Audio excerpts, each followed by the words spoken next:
Hello, everyone. Well, listen, ABC News.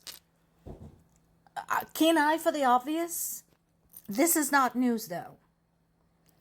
How Trump's threats to abandon Ukraine pose battlefield conundrums for Kiev is a topic that has been a thing for a very long time.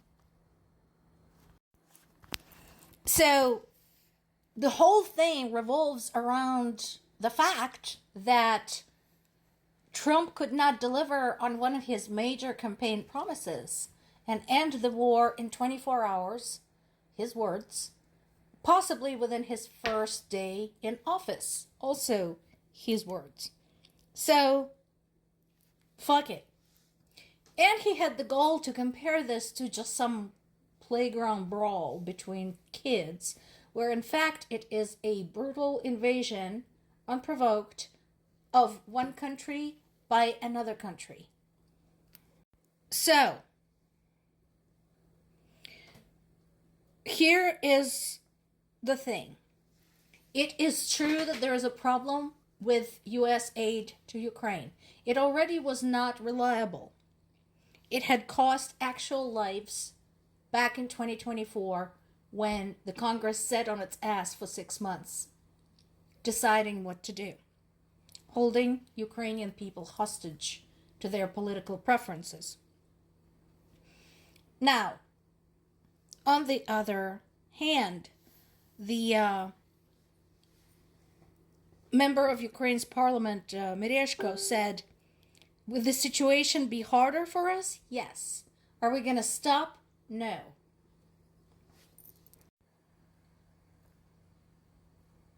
And once again, and you are free to fact check me on this using reputable sources, so not Fox News.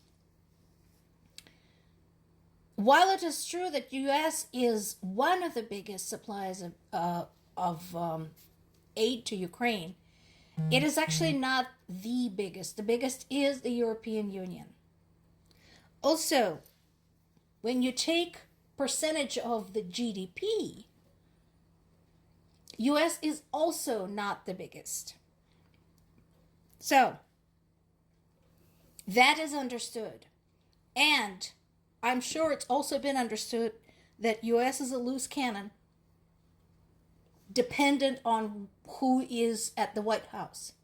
So, the conversation about alternative sources of help has been around since last year. The problem at hand is this. One of the things that Ukraine badly needs is more Patriot surface-to-air missile systems. Right now, they have 6. Of those, 2 were provided by the U.S. and the other 4 were provided by someone else. Again, case in point, U.S. is not the biggest suppliers. Not only do they need more systems, they need more ammo for the systems. Again, we talked about this because of these tremendous, horrific mass air attacks by Russia. And the fact that it's not just particular areas, it's not military targets, it's anywhere. And so, yes, that is the concern right now, that without additional systems and without the additional missiles for the systems, more people are going to die because Trump is an asshole. It's not that it's not costing Russia. So this isn't Kyiv Independent, and this is, heads are going to roll there. So this slipped during an interview of Russia's ambassador to the UK, Andrei Kelin, during his interview with CNN. For the longest time, Russia has been saying, oh, it's not that bad. It's not that bad.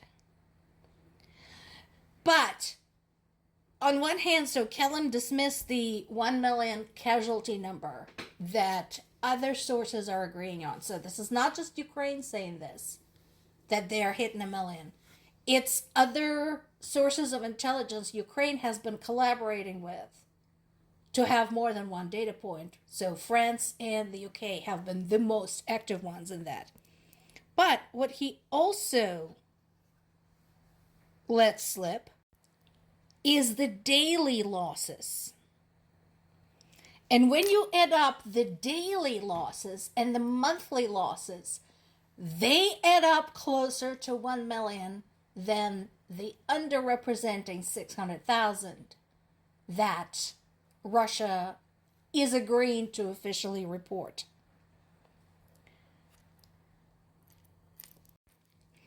Now, here's the thing. So, some of the things that they talk about in this article, about this interview, are correct. The economic indicators in Russia right now are complete shit. Here's the thing. It is unlikely that Russian people who are impacted by the economic hardships are going to do anything. If you go to sites like Twitter, like Telegram, you can see for yourselves, they are literally saying, we will eat shit for Putin. So, it doesn't matter what sort of economic hardship they're experiencing. They do complain occasionally when a Ukrainian drone shows up and destroys a nearby oil refinery or military airport, because that's scary. It's loud, things go boom, etc. But other than that, they don't care. In fact, they go so far as to blame Ukraine for what's going on in Iran. How sick do you have to be to say something like that? As I mentioned before, the search for the dead and wounded is not over in Kyiv after the horrific attack that took place last night. Obviously, people are deeply traumatized. It's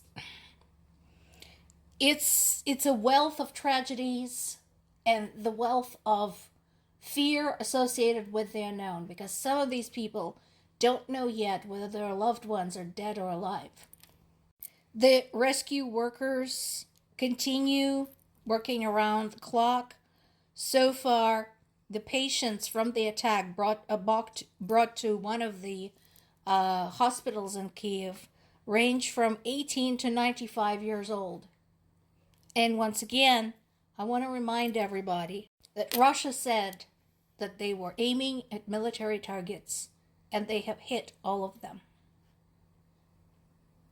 Apparently, those military targets included people in the age group from 18 to 95 years old. And then there is this opinion piece in Foreign Affairs. Why Putin still fights. The Kremlin will end its war in Ukraine only when it knows the victory is impossible. I disagree. I don't think Kremlin will ever end the war in Ukraine. I think at this point, the only way this ends is if the current Russian government ends. So, if somebody else is in Kremlin, other than the person who started this war, who says, we're going to stop this right now, there is a valid reminder to this, that this was not supposed to be long term. This was not supposed to be accompanied by such losses to Russia. This was not supposed to be accompanied by Ukraine figuring out how to carry out some brilliant covert operations against Russia's military-industrial complex. Yet here we are. I also disagree with this statement. To end such a war requires both sides to bring military and political objectives into a more realistic alignment. Why both sides?